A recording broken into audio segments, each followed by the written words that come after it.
Good morning, students. Have a nice day. You're watching Edistar International School video session. Children, this is a reminder for the awareness of COVID-19.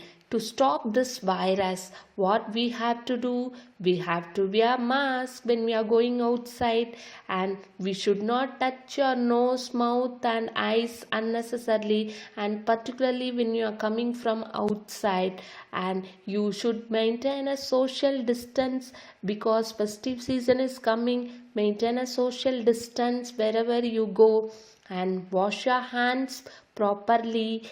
Keep a small bottle of sanitizer to sanitize your hand properly. Keep these things in mind to avoid and stop the virus. Okay, kids? Kids, I welcome you all to this session. In this session, you are going to see about English Grammar Revision 2 and chapters 3 and 4, subject and predicate, subject verb agreement. So at the end of this session, you are going to do a worksheet number 2. You know the format to send, right? Children, in this subject and predicate, we are going to revise what is a subject, what is a predicate, how to identify subject and predicate, and some examples for subject and predicate. Children, as you all know, for a complete sentence or a sentence, two parts are important: subject and predicate. Subject is nothing but a person or thing that is doing an action, or in otherwise you can say focus of the sentence. And predicate is nothing but it a part that contains the action. It also has a verb. So now you would have got an idea about what is a subject and a predicate, isn't it? Kids, how you will identify subject and predicate? Sentence contains subject and predicate. First of all, what you have to do means first identify the verb in the sentence. If you put forth a question who or what to the verb, the answer comes is subject, and the remaining part is the action part is predicate. Kids, now we will see some examples of subject and predicate. Okay, so subject and predicate, the columns they have splitted, right? The big green frog jumped across that log. So the sentence is the big green frog jumped across the log. If you put first what is the verb here? Jumped. If you put forth a question who or what the answer comes? Frog, isn't it? But here they have described the frog. The frog is big in size and green in color. So totally the description also includes in subjects. Okay, so the big green frog is the subject part and jumped across the log is the predicate part. And likewise the second example, my sweet grandmother wore a blue dress. Here the verb is wore. If you ask a question who or what the answer comes? My sweet grandmother, isn't it? Grandmother is the subject, but they have given a description as my sweet. So all the description part of the subject also includes in the subject.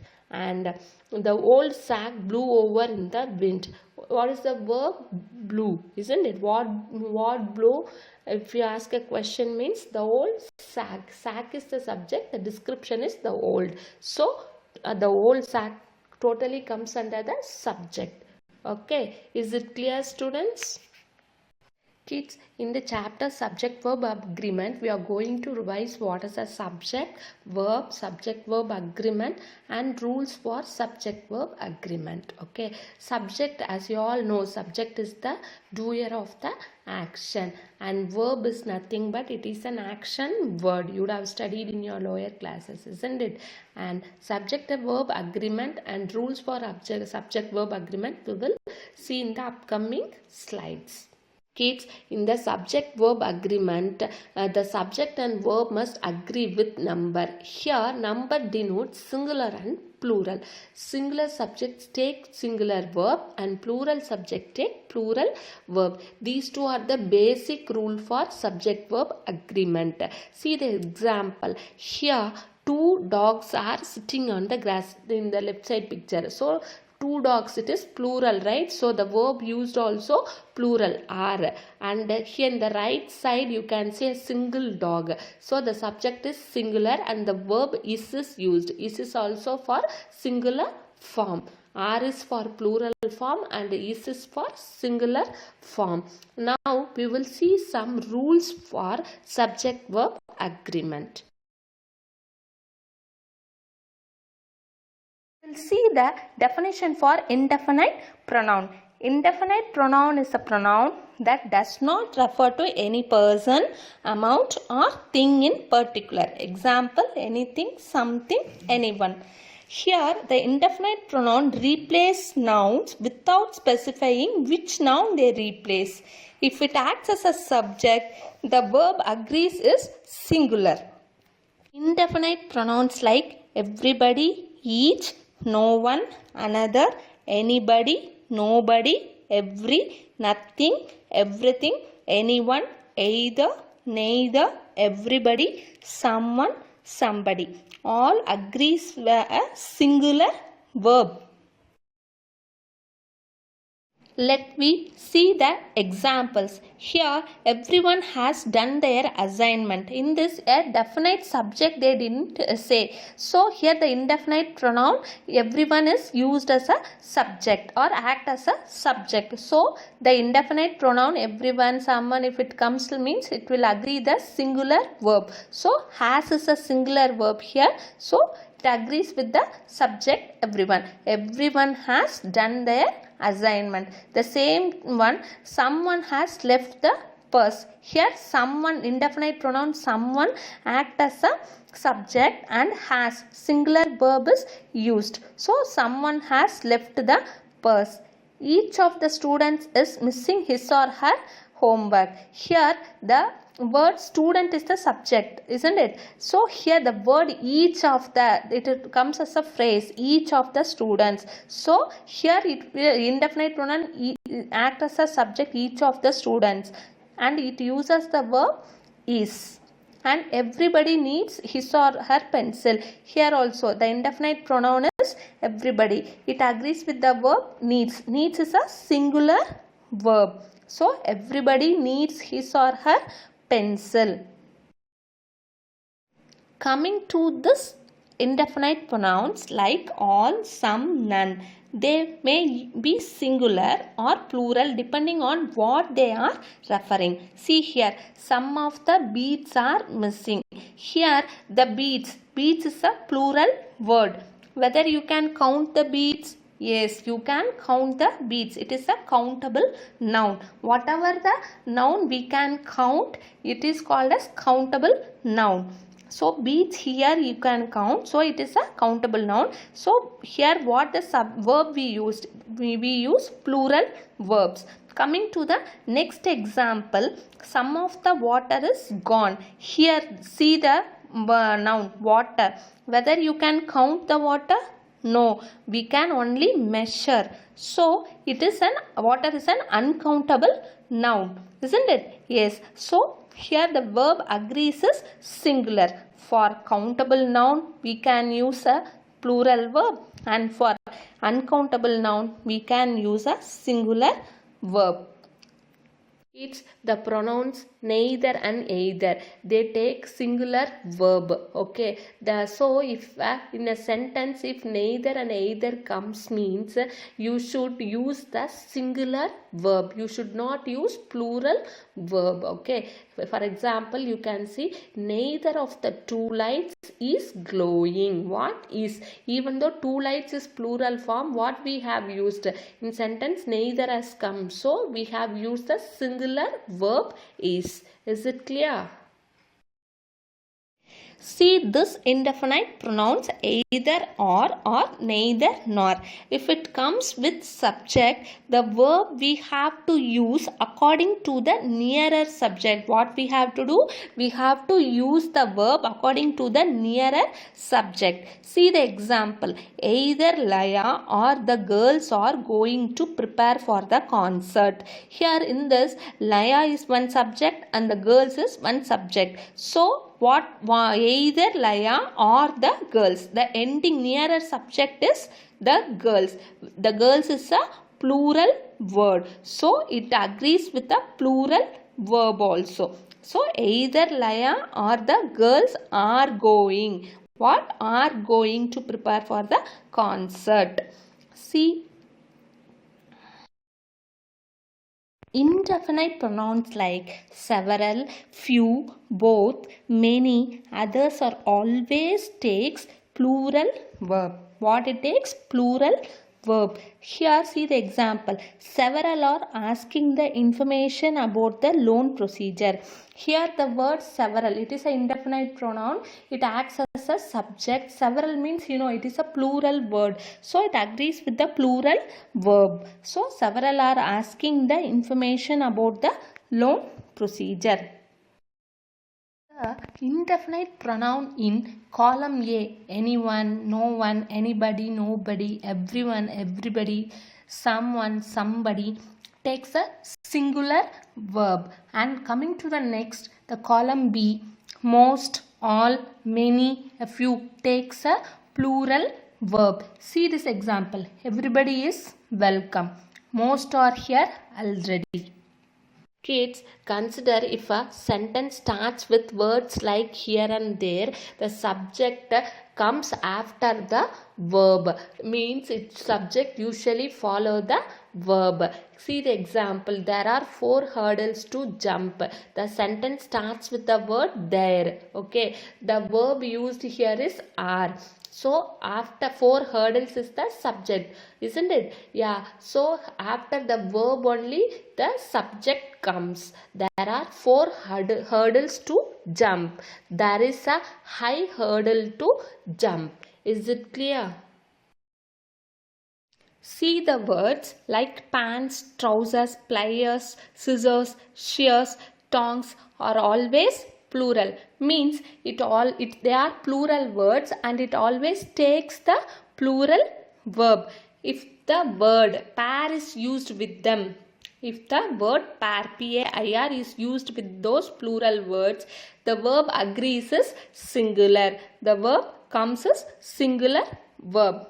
See the examples. My trousers were torn. Trousers, it's a plural word, so the plural verb were is come. And my glasses were on the bird. Here the glasses is plural word, so were is used, plural verb. See the one. A pair of trousers is in the cupboard. Here a pair is come. No, the word accompanies the plural word trouser. So here we have to use the singular verb is. What we have to use? We have to use the singular verb is. From your lower class you would have studied, right? If S accompanies a noun, it comes as a plural, isn't it?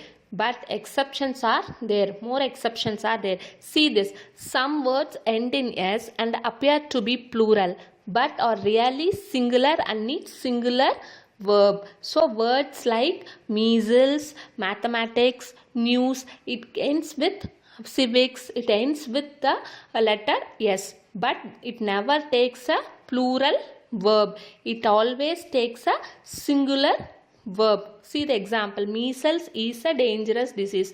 Measles, even though it ends in S, it is not a plural word, it is a singular word and it takes the singular verb.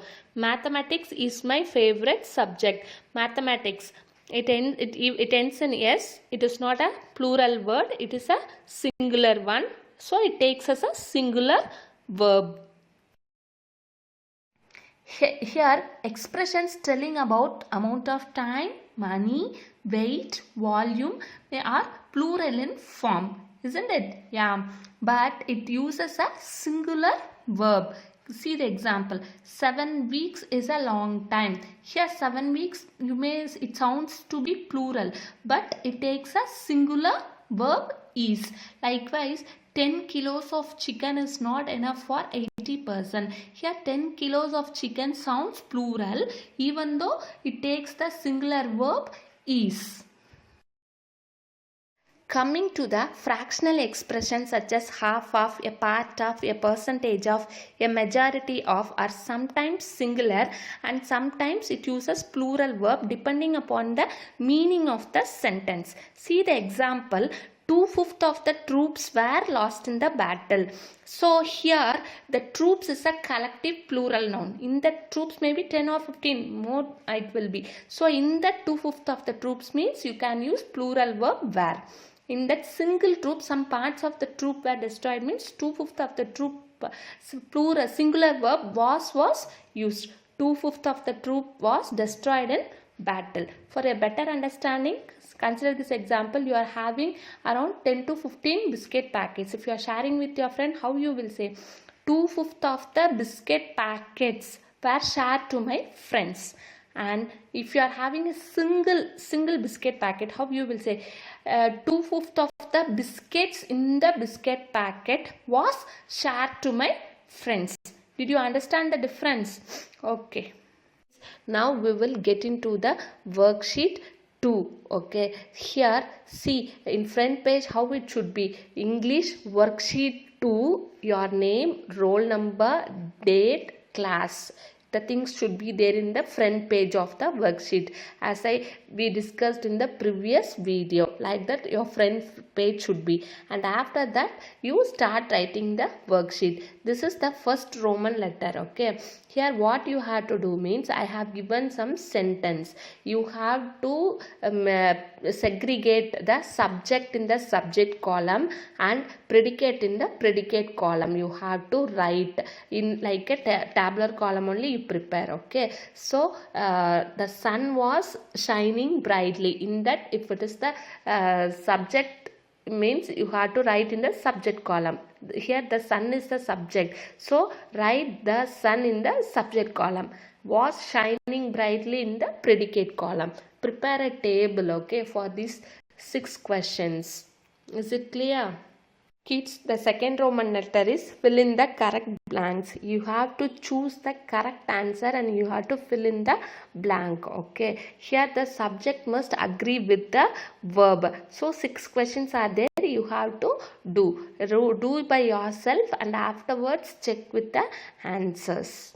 Kids, third Roman letter, spot the error and rewrite the sentence. In that I have given around 5 sentences, isn't it? So in that sentences errors are there. You have to find out the error and then you have to rewrite the answer. Here also the subject must agree with the verb. Okay, keep that in mind and do correct the errors. Is it clear? Children, I have provided the answer key for worksheet 2. I have segregated the subject in the subject column and predicate in the predicate column. Check with your answers. Is it clear? The first one is the sun is the subject and was shining brightly is the predicate. The dogs is the subject where barking loudly is the predicate. I told right before, predicate part should contain verb, isn't it? Yeah. Okay, so check your answers with the answers I have given. Kids, this is the answer key for second Roman letter. Fill in the correct blanks. Here a number of students are absent today. R is the answer. The violet colored letters are answers. So here R is the answer. And then the second one is the answer. For first one the subject is plural, so we used a plural verb. And in the second one the subject is singular, so we used singular verb. Is it clear? Kids, for third Roman letter I have given the answer. Spot the error and rewrite the sentence. Here the answers I have given in violet color and the words I have given in red color, isn't it? So those are the correct form of the verb for the wrong one. Okay, so just check it out. Kids, thank you kids. Send your worksheet to edistar.5@gmail.com. Write in the subject line. Don't forget to mention your roll number and subject and worksheet number. Is it clear? Okay kids, stay home, stay safe. Thank you kids.